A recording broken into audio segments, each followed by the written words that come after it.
ရုံမြင့်တန်ကြားပြည်တများရှင်အဘိဓမ္မာမှာဝါသနာကြီးလာတဲ့ကိုရင်ဝိမလဟာအသက်14နှစ်သားအရွယ်မှာပင်အမရပူရမြို့မှာဒိဋ္ဌိကျဲအဘိဓမ္မာဆရာကြီးဦးဝင်းထံသို့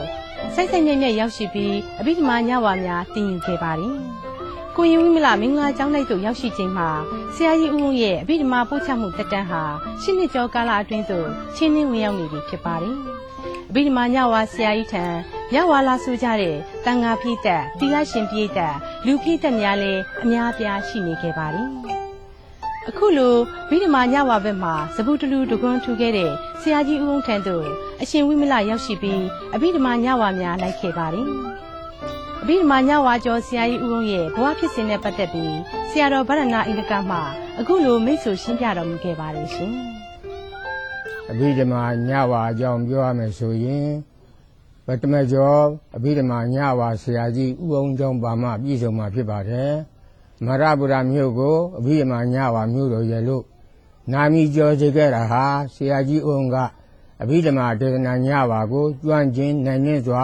ပို့ချပေးနိုင်ခဲ့တာကြောင့်ဖြစ်ပါတယ်။ဆရာကြီးဦးအောင်ကိုမန္တလေးတိုင်းရမီးတင်းမြို့နယ်အလဲကုန်းကျေးရွာမှာအဖဥတ္တဘောအမိတော်ကုတို့မှတက္ကရာ1208ခုတော်သင်းလာဆန်ရှိရဲ့တနင်္ဂနွေနေ့မှာဖွားမြင်ခဲ့ပါတယ်။အသက်15နှစ်သားမှာတာမဏိဝိခဲ့ပြီးရှင်အာဒိစ္စလို့ဘွဲမိရခဲ့ပါတယ်။အသက်19နှစ်သားမှာမန္တလေးမန္တလာရာမတိုက်ပြည်ဆရာတော်ကြီးထံမှာပညာသင်ကြားခဲ့ပါတယ်။ပြည်ဆရာတော်ကြီးဟာအဘိဓမ္မာညဝါဘက်မှာအထူးနိုင်နှင့်ကြော်ကြတဲ့ဆရာတော်ကြီးတစ်ပါးဖြစ်ပါတယ်။ရှင်အာဒိစ္စဟာတက္ကရာ1228ခုနှစ်ညုံလာမှာကျင်းပတဲ့ပထမပြန်စာမေးပွဲမှာသရာတိညုံမှစပြီးမာရိကာဓာတုကတာယမိုက်ပဋ္ဌာန်း6တိတ်ကုံအောင်ပြန်ဆိုနိုင်ခဲ့ပြီးပထမကျော်အကြီးတန်းကိုအောင်မြင်ခဲ့ပါတယ်။အဲ့ဒီနှစ်မှာပဲဒီဆရာတော်ကြီးကိုဥပိ္ပဇေပြုပြီးရဟန်းဖြစ်သူရောက်တော်မူခဲ့ပါတယ်။ရဟန်းတော်ဥဟာဒိစ္စဟာအဘိဓမ္မာညဝါဘက်မှာပိုးပြီးစိတ်ဝင်စားသူဖြစ်တာကြောင့်အဘိဓမ္မာညဝါကိုအထူးအလေးပေးသင်ကြားခဲ့ပါတယ်။ဒါကြောင့်ပဲအဘိဓမ္မာညဝါကိုအထူးနိုင်နှင့်ကြော်ကြခဲ့ပါတယ်။တက္ကရာ1235ခုနှစ်ရဟန်းခွန်ဝါရမှာမင်းတော်မင်းကြီးရဲ့ဆွမ်းဆံတော်ကိုပထမစာကြီးဖြစ်ရင်ခံယူရတော်မူခဲ့ပါတယ်။မင်းတော်မင်းကြီးနာရဆံပြီးနောက်နန်းတက်တဲ့ဒီဘောဘင်ဟာလည်းပါတော်မူသွားတာကြောင့်တိုင်းပြည်နိုင်ငံပြည့်စုံမှမကသာသနာရေးအကိစ္စများကြီးမိမ့်မင်ကုန်ခဲ့ရပါတော့တယ်။သာသနာဝန်ထအများပြားတို့စိတ်ပြည့်အာရော်ပြီးတချို့ကလူပေါင်းတို့ပြောင်းခဲ့ကြပါတယ်။အဲ့ဒီအထဲမှာဥဟာဒိစ္စလည်းပါသွားခဲ့ပါတယ်။ဥဟာဒိစ္စဟာတက္ကရာ1248ခုနှစ်အသက်40ရွယ်မှာလူထက်ခဲ့ပြီးယူနာမီကတော့ဦးအောင်လို့အမည်တွင်ခဲ့ပါတယ်။ဦးအောင်ဟာလူထွက်ပြီးအမရပူရမြို့ဗဗရန်ရပ်ကွက်မှာနေထိုင်ရင်းအိမ်တော်ကြခဲ့တယ်။သမီးတူထွန်းကားခဲ့ပါတယ်။အိမ်တော်ကြပြီးတဲ့နောက်သားကျွေးမှုမယားကျွေးမှုအတွက်စီးပွားရေးလုပ်ကိုင်ရပါတယ်။ဒါပေမဲ့မကျွမ်းကျင်မဲ့လှုပ်တိုင်းလွဲနေခဲ့ပါတယ်။ရဟန်းလူတွေဆိုတော့စီးပွားရေးမှာမကျွမ်းကျင်မှုပေါ့။သူကျွမ်းကျင်တာကအဘိဓမ္မာဒေသနာညပါလေ။ဒီတော့ညဝါတက်ခြင်းနဲ့ရဟန်းတော်တို့ကိုလိုက်စုစည်းပြီးသူ့အိမ်မှာပို့ချပေးခဲ့တယ်။တိုက်ဆိုင်ငွေကြေးတော့မရပါဘူး။ကုသိုလ်ဖြစ်ပဲပေါ့။ဒီလိုနဲ့ကိုเจ้าဒီเจ้าကအဘိဓမ္မာညဝါတမ်းမြောက်ခြင်းနဲ့ရဟန်းတော်တွေနဲ့အဘိဓမ္မာလိုက်စားလို့ရတဲ့လူပုဂ္ဂိုလ်တချို့ကဥအိမ်မှာလာပြီးစားလိုက်နေကြတယ်။တိုင်းပြည်သူပြင်လက်အောက်ရောက်ချိန်မှာရဟန်းတန်ဃာတွေလူထွက်ဇာတိရဗျာပြန်သူပြန်နဲ့မရပူရမှာတန်ဃာမရှိတော့ဖြစ်သွားတယ်။မင်္ဂလာကျောင်းတိုင်မှာလည်းဒီတိုင်ပဲအဲ့ဒီချိန်ဆရာကြီးဦးကတော့သူ့အိမ်မှာစားချကောင်းတော့ရဟန်းတန်ဃာတချို့လည်းဝင်ထွက်သွားလာစားရနေကြတော့ပဲအခုလိုမင်္ဂလာကျောင်းတိုင်ကြီး၆ကသွားတော့ကတရားဓမ္မတွေစိတ်မကောင်းဖြစ်ပြီးအရင်လိုပဲသာသနာရောင်ဝါပြန်ပြီးထွန်းကားစီပင်လာစေဖို့အတွက်စုပေါင်းတိုင်ပင်ခဲ့ကြပါတယ်အဲ့ဒီနောက်တရားဓမ္မတွေစုပေါင်းပြီးဆရာကြီးဦးထံသွားရောက်ခါဆရာကြီးရက်ွက်ထဲမှာစာဝါပုတ်ချမယ်အစားမင်္ဂလာကျောင်းတိုက်သို့ကြွရောက်နေထိုင်ပါအဘိဓမ္မာများကိုလိချဖို့ပါစာရေးတောက်တာအတွက်ဝိုင်းဝန်းတာဝန်ယူကြပါမယ်လို့တောင်းပန်ကြပါတယ်အဲ့ဒီချိန်ကစပြီးဆရာကြီးဟာသူ့အိမ်ကြွရောက်ပြီးစာလိုက်နေကြတဲ့တန်ဃာတော်7ပါးနဲ့အတူတက္ကရာ1268ခုနှစ်မှာမင်္ဂလာကျောင်းတိုက်ကိုပြောင်းရွှေ့လာခဲ့ကြပါတယ်။ရောက်ရုံမြင့်တန်ကြားပြည်တများရှင်ဆရာကြီးဦးမင်္ဂလာကျောင်းတိုက်သို့ပြောင်းရွှေ့လာပြီးနောက်အဘိဓမ္မာညဝါများဆက်လက်ပို့ချပုံကျောင်းနဲ့ပတ်သက်ပြီးဆရာတော်ဗရဏပညာတိဟမှအခုလိုဆက်လက်နေကြားတော်မူခဲ့ပါတယ်ရှင်။ အဲ့ဒီအချိန်ကမင်္ဂလာကျောင်းတိုက်ကြီးရဲ့မြောက်ဘက်မှာမြေကွက်လာအကျယ်ကြီးနဲ့ဇရာကြီးတစ်ကောင်ရှိပါတယ်။ရက်ကွက်အတွင်းမှာလူပုဂ္ဂိုလ်များဟာအဲ့ဒီဇရာကြီးစီစုပေါင်းလာရောက်ပြီးတော့ဥပုပ်သတင်းတွေများမှာသီလဆောက်တည်ကြတရားနာယူကြပါတယ်။အဲ့ဒီဇရာကြီးပေါ်မှာဆရာကြီးဦးကိုနေရာချထားပေးပြီးတော့ပါလာတဲ့တန်ဃာတော်10ပါးကိုတော့မင်္ဂလာကျောင်းတိုက်အတွင်းမှာနေရာချထားပေးပါတယ်။စာတင်ရင်ရောက်မှဆရာကြီးဦးထံသွားပြီးတော့အဘိဓမ္မာညဝါများကိုတွားရောက်ပြီးဆိုကြပါတယ်။ဆရာကြီးဦးရဲ့စာချပုံကအင်မတန်မှရှင်းလင်းပြသပြီးတော့အများနာလေအောင်ပြောပြနိုင်တာမို့အားလုံးကသဘောကျနှိမ့်ဆက်ကြပါတယ်။အဲ့ဒီလူနဲ့ပဲလူသတင်းလူချင်းဆောင်ဆိုတာလို့ထက်အောင်ပြီးပါအနှံ့ပြန်နိုင်ယူသွားပါတော့တယ်။ယဟန်ပရိသတ်များသာမကသီလရှင်ပရိသတ်များပါလာတာကြောင့်သီလရှင်များအတွက်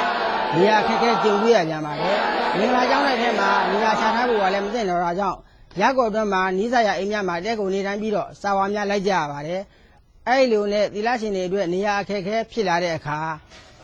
မြေကြီးလူရှင်ကမြေကြီးရောဇရပ်ပါဆရာကြီးကိုအပြည့်ပိုင်လှူဒါန်းလိုက်ပါတယ်။အဲ့မြေကြီးပေါ်မှာပဲဇရပ်ငယ်ကလေးတွေဆောက်ပြီးတော့သီလရှင်ကျောင်းတဲ့အဖြစ်တည်ထောင်ပေးလိုက်ပါတယ်။သီလရှင်တွေနေကြရှိလာတော့နောက်ထပ်သီလရှင်တွေတိုးရလာပါတော့တယ်။တန်ဃာတော်တွေသီလရှင်တွေ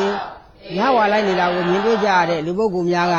ဘိဓမ္မာညဝါကိုသာသနာ့နယ်ဝင်တန်ဃာတော်သီလရှင်တွေသာတင်လို့ရသလားလူပုဂ္ဂိုလ်များကိုတင်လို့မရဘူးလားလို့စဉ်းစားကြပြီးတော့ဆရာကြီးထံသွားပြီးတော့မေးမြန်းကြပါတယ်ဆရာကြီးကရတာပေါ့ဆိုပြီးလူပုဂ္ဂိုလ်များကိုပါထည့်သွင်းပြီးတော့သင်ကြားပေးခဲ့ပါတယ်လူပုဂ္ဂိုလ်တွေကိုတော့ဗိဓမာအခြေခံသင်ယူသဘောကိုဥစွာရှင်းလင်းပြောပြပြီးမှသင်ကြားပေးခဲ့ပါတယ်ဗိဓမာညဝါကိုဆိုကြတဲ့လူပုဂ္ဂိုလ်များဟာတန်ဃာတော်များနဲ့အတူအပြိုင်စာဆိုကြရပြီးဗိဓမာဘာဏကအသိရဲ့လို့ဖွဲ့စည်းထားခဲ့ပါတယ်အဲ့ဒီလိုနဲ့ဆရာကြီးအောင်ထာမှာဗိဓမာညဝါလိုက်ကြတဲ့ရဟန်းတန်ဃာတော်တွေဟာနည်းနည်းရဲကနေပြီးတော့သူ့တဲ့ငါအလူရဲ့ရောက်ရှိလာကြတာကြောင့်မင်္ဂလာတိုက်ထဲမှာလည်းနေကြမရှိပြည့်စုံသွားပါတော့တယ်တချို့ကိုယ်တော်တွေဆိုရင်နိဗ္ဗာန်ဝန်းကျင်မှာရှိတဲ့ဘုရားစီတွေမိုးဝါတွေမှာဖြစ်တယ်လို့နဲ့သင်္ကန်းကနေထိုင်ပြီးတော့စာဝါများလိုက်ကြရပါတယ်အဲ့လိုနဲ့ပဲနောက်ထပ်တန်ဃာတော်တွေများလာတဲ့အခါနိဗ္ဗာန်ဝန်းကျင်မှာရှိတဲ့ပင်တလဲတိုက်တထုံကျောင်းတိုက်ဖောင်တော်ဦးကျောင်းတိုက်တွေမှာတန်ဃာတွေပြည်လာတော့တာပါပဲအဲ့ဒီခေတ်ခါကဆရာကြီးဦးရဲ့ဤကိုမရရင်ပြည့်စုံမှုမရှိဘူးလို့ဆိုရလောက်ဒီအထိဆရာကြီးဦးခေတ်တကယ်ဆန်းခဲ့တော့တာပါပဲခရဗုဒ္ဓမျိုးကိုလည်းပဲဒီမှာညဝါမျိုးတို့ရဲ့လို့အတိမပြုခေါ်ဆိုခဲ့ကြပါတယ်။ရောက်ရုံမြင့်တန်ကြားပြည်သက်များရှင်ထူးချွန်တတ်သည့်ကျွမ်းကျင်တဲ့ဆရာတော်ကြီးများပညာရှင်ပုဂ္ဂိုလ်ကြီးများကိုအကြောင်းပြုပြီးသူတို့နေထိုင်ရာနေရာဒေသများပါထင်ရှားကြော်ကြားရစမြဲဖြစ်ပါတယ်။ဒါကြောင့်လဲပခုတ်ကူမျိုးဟာပိဋကပင်လေနိကေသမုဒ္ဒရာကြီးတွေကိုတစ်ဖက်ကမ်းရောက်ပေါင်းမြောက်အောင်ပို့ဆောင်ကူးခတ်ပေးတဲ့မြို့ဖြစ်နာမည်ကျော်ခဲ့ပါတယ်။မန္တလေးမြို့ကြီးကိုတော့ကူနီးခနီးနေကြီးမျိုးစုံကုန်းလုံးကျွဲဝအတတ်ပညာအဆုံးရသောဌာနကြီးဖြစ်အတိအမှတ်ပြုကြရပါတယ်။အမရပူရတောင်မြို့ကိုတော့အဘိဓမ္မာညဝါဘက်မှာသူမတူတက်မြတ်အောင်ပို့ဆောင်ပေးတဲ့မြို့တော်ဖြစ်တာကြောင့်အဘိဓမ္မာညဝါမြို့တော်ကြီးလို့နာမည်ထင်ရှားလူသိများခဲ့ပါတယ်။မြန်မာပြည်တစ်ဝန်းကညဝါလိုက်ခြင်းတဲ့တန်ဃာတော်များပြားလာရောက်ပြီးအဘိဓမ္မာညဝါတင်ယူကြရာဆရာကြီးဦးအောင်ညဝါပို့ချပုံနဲ့ပတ်သက်ပြီးအမရပူရမိုးကုတ်ဝိပဿနာအဖွဲ့နာယကဦးဉာဏ်မြင့်ကအခုလိုရှင်းပြခဲ့ပါတယ်ရှင်။မရပူရမင်္ဂလာတိုင်းရဲ့မြောက်ဘက်ကရဲ့မှာမြေကွယ်ကြီးတစ်ခုရှိတယ်။အဲ့ဒီမြေကွယ်ကြီးထဲမှာလေးပင်ပါလေဆရာကြီးတစ်ဆောင်ရှိပါတယ်။အဲ့ဒီဆရာကြီးပေါ်မှာပဲဆရာကြီးကနေပါတယ်။စာကြောကိုချိန်ကြပြီဆိုလို့ရှိရင်ဒုက္ခဝိဒါနဲ့ပြိုင်နေမစရရင်ညာရောက်လာအရင်ရောက်လာပါတယ်။အဲဆရာရဲ့ထောင်ကန်းတကန်းမှာကလကာကာထားပါတယ်။မစရရင်ပါ90လောက်ကအဲ့ဒီကလကာထဲမှာအရင်ဝင်နေရပါတယ်။နောက်မကြောက်ရင်သံဃာတော်များကြွလာလူပုဂ္ဂိုလ်က25ဦးတည်းမလဲပါပါတယ်။သံဃာတော်ကတော့ပါ200လောက်ရှိမယ်ထင်ပါတယ်။အဲ့ဒီမှာကျမ်းပြုံမှာကြားပြီးတော့ထိုင်ရတာ။ဆရာကြီးကတော့ဇေယျရဲ့အလဲကောင်မကြတဲ့ကြမှာဝင်လာပြီးတော့ဗထိုင်ကြီးပေါ်မှာထိုင်တော့တာပဲအားလုံးစုံပြီးဆိုတာနဲ့တပြိုင်နက်ကြက်ထားတဲ့ဆိုရိုးစာတွေကိုဒီလားရှင်ရောယဟန်ရောလူပုဂ္ဂိုလ်များရောဗျိုင်းလူကြီးများဖြည်းဖြည်းချင်းဆိုကြရပါတယ်တပိုက်ဆိုပြီးလို့ရှိရင်ဆရာကြီးကအဓိပ္ပာယ်ပြောပါတယ်နောက်တစ်ပိုက်ဆက်ပြီးတော့ဆိုကြရပါတယ်နောက်တစ်ခါဆရာကြီးကအဓိပ္ပာယ်ဆက်ပြီးတော့ပြောပါတယ်အဲ့ဒီလိုနဲ့ပဲတဏှာကြီးကြော်လောက်ကြာတဲ့အချိန်မှာစာဝါတဝါပူချတာပြီးဆုံးသွားပါတယ်တခါတလေကြတော့လည်းပဲဆရာကြီးကဖြာလေးပြလာပြီးတော့တန်ခါလေးရဲ့အလဲမှာဝင်းဆိုင်ပြီးတော့ကျမ်းပြင်ပေါ်မှာတင်မလေးခွေပြီးတော့အဓိပ္ပာယ်ပြောတာလည်းရှိပါတယ်အဲဒီလိုယဟန်ရောဒီလားရှင်ရောလူပုဂ္ဂိုလ်များရောပရိသတ်သုံးမျိုးစလုံးကိုစာပေပို့ချတာဒီဆရာကြီးတူပဲရှိပါတယ်ယတာယထာရူပေခန္ဓာဥပ္ပိစတိဓမ္မတထာဝ ဝေရณခန္ဓာဥပိသတိအပညာတတ္တံဥပပိသန္ဒာနာဒေသန္တတာ ညောင်ရီမြင့်တန်ကြားပြည်သက်များရှင်အမရပူရမှာတန်ဃာတော်များညဝါလိုက်လို့ကောင်းနေစဉ်အချိန်ခါမှာပဲမန္တလေးမြို့မှာပလိယောဂကြာရောက်ခဲ့ပါတယ်မန္တလေးမြို့လူထုရောတန်ဃာတော်များပါထွက်ပြေးတင်းရှောင်ကြတဲ့အခြေအနေထိရောက်ရှိခဲ့ပါတယ်အဲ့ဒီခါမှာမန္တလေးမြို့နဲ့တစ်ဆက်တည်းဖြစ်နေတဲ့အမရပူရကိုလည်းကူးဆက်လာတာကြောင့်ဆရာကြီးဦးုံလည်းညဝါပို့ချမှုကိုခိတ္တရန်နာရတယ်လို့စာလိုက်နေတဲ့ကိုရောများလည်းဇာတိရက်ရွာများတို့ပြန်လည်ထွက်ခွာသွားကြပါတယ်ဆရာကြီးဦးကမိမိဇာတိဖြစ်တဲ့အလေကုန်းရွာသို့ခိတ္တပြန်ပြီးလိုက်လို့သူများလိုက်နိုင်သည်လို့ဆိုတာကြောင့်ယဟန်တန်ဃာတချို့နဲ့သီလရှင်အပါ20ခန့်လိုက်ပါသွားကြပါပြီ။ယဟန်တန်ဃာများထဲမှာအသက်16နှစ်သားကိုရင်ဝိမလာလည်းလိုက်ပါသွားခဲ့ပါတယ်။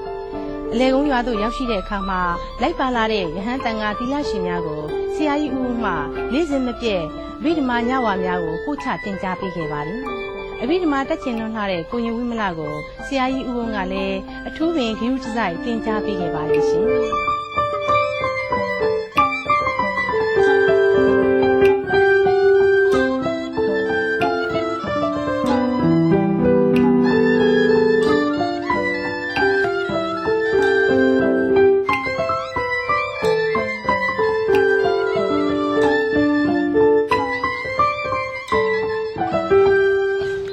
ကညာတိုင်းတယ်ကွာအများနဲ့စားတတ်တဲ့အခါအဘိဓမ္မာတွေဆိုတော့သဘောမပေါက်နိုင်ဘူးအဲ့ဒီအတွက်အဘိုးလင်ပေးရအောင်လို့ဆရာကြီးကလမ်းလျှောက်ခေါ်သွားတာကိုရင်အဘိဓမ္မာညဝါရဲ့အခြေခံမူလကလောဘဟိတ်ဒေါသဟိတ်မောဟဟိတ်အာလောဘဟိတ်အာဒေါသဟိတ်အာမောဟဟိတ်တို့ပဲဖြစ်တယ်ဆိုတာဆရာကြီးပြောတာကိုရင်အဲ့ဒါလေးကိုမှတ်သားပြီးမှထားရမယ်နော်ဟုတ်ကဲ့ပါဆရာကြီးညောင်ရီမြင့်တန်ကြားပြည်သက်များရှင်ဆရာကြီးဦးဝင်းဟာကိုရင်ဝိမလကိုအနာဂတ်ကာလအတွက်အဘိဓမ္မာညဝါများကိုဆက်လက်တာဝန်ယူဆွမ်းနိုင်မည်သူလို့မြင်ထားခဲ့ပါတယ်။ဒါကြောင့်လဲကိုရင်ဝိမလကိုတခြားတစ်ပါးသောအာယုန်တွေဝင်မလာရအောင်အချိန်ကြီးစာပေအာယုန်ထဲမှာပဲနစ်မြုပ်နေစေခဲ့ပါတယ်။ဒီလိုနဲ့အလေကုန်းရွာမှာ9လနီးပါးခန့်နေပြီးတဲ့အခါယောဂဗျာများလည်းကင်းဝေးသွားကြပြီဖြစ်တာမို့ဆရာကြီးဦးဝင်းနဲ့စာသင်သားများအမရပူရသို့ပြန်လာခဲ့ကြပါတယ်။ဆရာကြီးဝင်းဟာအမရပူရသို့ပြန်ရောက်ပြီးနောက်စာသင်သားများကိုမာတိကာဓာရုကထာရမိုက်ပဋ္ဌာန်းတို့ကိုတကြံပြီးတကြံလှည့်ပတ်ပို့ချပေးခဲ့ပါတယ်။နားလေသဘောပေါက်သွားကြတဲ့စာသင်သားများဟာမိမိရဲ့ရွာသို့ပြန်သွားကြပြီးနားမလည်သေးသူများကတော့ဆက်နေကနောက်တစ်ခေါက်ထပ်မံပြီးစားလိုက်ကြရပြန်ပါတယ်။ဒီလိုနဲ့တန်ဃာနဲ့အမရပူရမျိုးမမျှအောင်ရဟန်းတန်ဃာများများပြားနေတာကိုပဲမြို့သူမြို့သားများကဂုဏ်ယူဝင်ကြွားလျက်ရှိပါတယ်။ရဟန်းတန်ဃာများများပြားလာတဲ့အခါနေရာထိုင်ခင်းမလုံလောက်သလိုစွန့်လဲအခက်တွေ့လာရပါတယ်။ဒီခါမြို့သူမြို့သားတကားတကားမများကစွန့်လုံလောက်အောင်ပြီးလူကြမည်။စွန့်မလုံလောက်လို့ပြန်သွားတယ်ဆိုတာမရှိစေရဆိုပြီးကောင်းတာမကောင်းတာပါထားမိမိတို့စားရတဲ့အထက်ကတန်ဃာများကိုဥဥဖြားဖြားစက္ကန့်လှူဒန်းခဲ့ကြပါလေရှင်။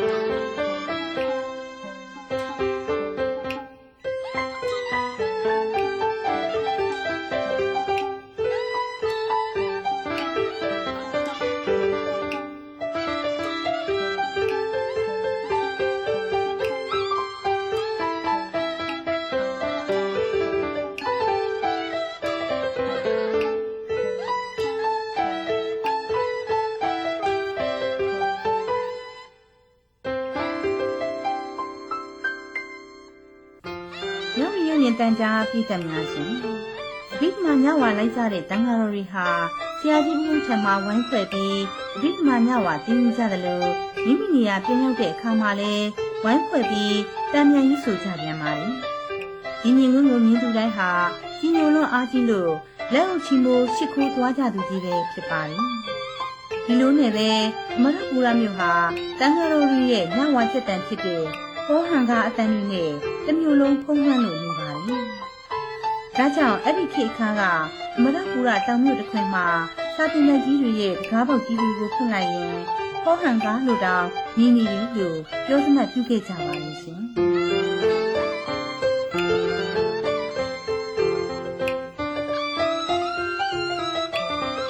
ရောက်လာလိုက်ကြတဲ့တန်ဃာတော်တွေဟာနေ့တစားစားညတစားစားရိုးရအံ့ရပါများလာတဲ့အခါကိုစီကုန်းကဝမ်းဟာလာကြပါလေ နနစ်ကဖုံးသိရရတဲ့တစ်ထက်ဆုံးဟာညနေချမ်းမှာမရှိတော့ပါဘူးဒီတော့ဝမ်းဟာပြီးလေးထိုးလို့မနေတာအောင်ရှိခဲ့ရပါတယ်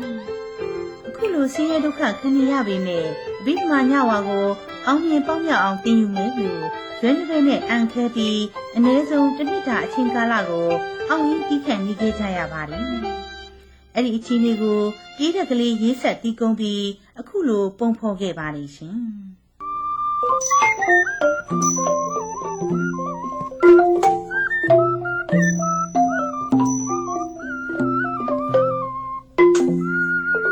တောင်မြို့မှာညဝါကောင်းနေလို့ဆရာပေါင်းသင်လာကြွလာကြောင်းတန်ခါမှာပညာသာလို့ကျိုးဝိုင်းခွဲ၍သင်ယူဟာဝိုင်းခွဲ၍သင်ယူဟာညီသူမှာဦးချာရှိခို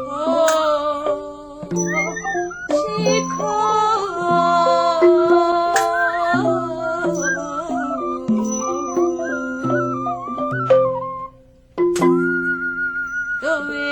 မဲစွမ်းတွေ့တာတို့ဝေမဲစွမ်းတွေ့တာတန်လျက်သာ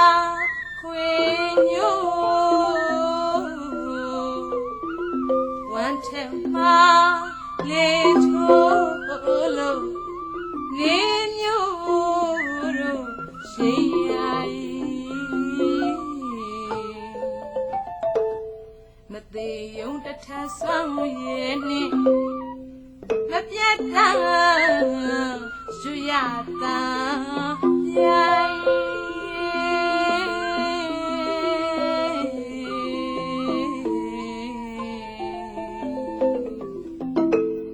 ဒီရကတော့ကနိုင်ကိုဒီရကတော့ကနိုင်ကိုမမောနိုင်တို့ရွာရှင်ရပါ၍ဘုရားရင်